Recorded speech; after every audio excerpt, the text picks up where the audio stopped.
మరొక్కసారి ఇక్కడ సువార్తను చూస్తున్నాం. వారు చేసిన పాపాన్ని బట్టి భయం గుండా వెళుతున్నప్పుడు సమూయేలు వారి భయాన్ని తొలగించడానికి చేసింది ఏమిటంటే బలియాగము.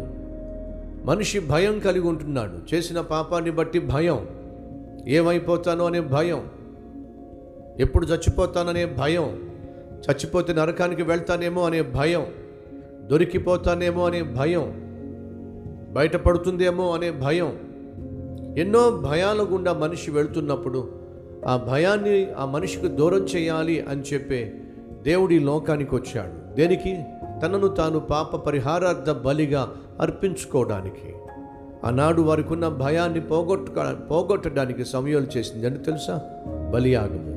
అదే సమయంలో తన జీవితంలో భయం ఏర్పడినప్పుడు, సౌలును చంపేస్తాడో అని తాను దేవునితో చెప్పినప్పుడు, అయితే ఒక పని చేయి, ఒక పెయ్యని తీసుకో, వెళ్ళి